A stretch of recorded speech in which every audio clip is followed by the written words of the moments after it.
Good morning, everybody. This is our astrology weather forecast for the 31st of October, 2025. And the moon does come into Pisces at 7:46 a.m. Eastern Time. So that is a day where the moon and the sun, a couple of days where the moon and the sun are in agreement. It's easier to have the inner and outer layers of ourself be working for each other, with each other, rather than against each other. So it's less conflict in our what resonates with us overall. We have another interesting aspect, easy aspect, between Mercury and Pluto. We have a parallel today. So we've had a couple of days here where our curiosity and our openness and our adaptability is very much in service to seeing what something is, getting to the bottom of something. And it helps our curiosity to override our personal suspicion. So we err on the side of being able to come out of some cyclical loops of thinking or doing or interpreting.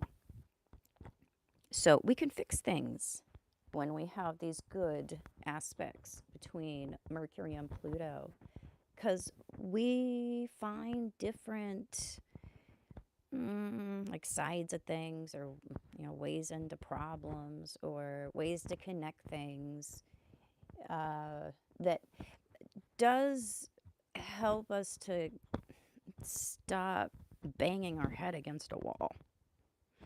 So it actually is quite a pressure reliever. Anytime we have aspects to Pluto, it relieves some kind of building pressure.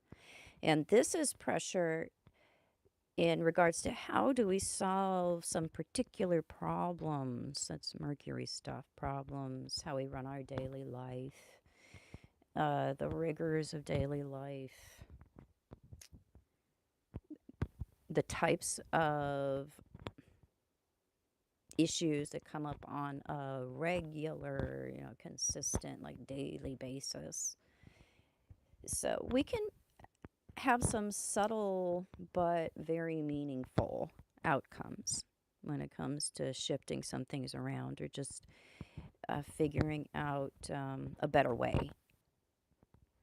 Our adaptability is increased rather than decreased, because we're staying within the bound of something fearful.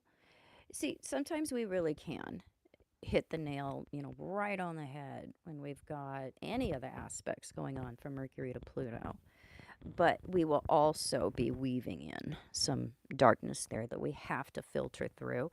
We just don't have as much of that ingress when we've got parallels and trines and sextiles, because it does increase the willingness to be more curious or experimental, which can sometimes invite some failures or a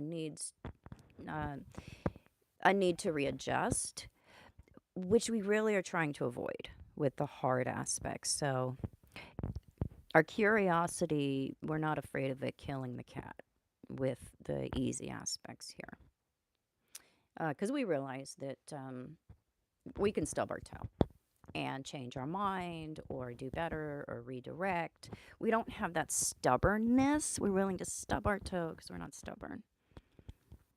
So it's more simple than anything else. When you look at how the most obvious answer, or what appears to be the case, maybe that's what we need to accept.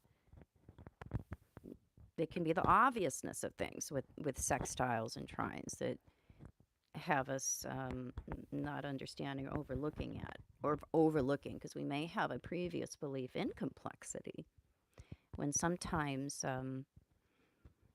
it just is what it is.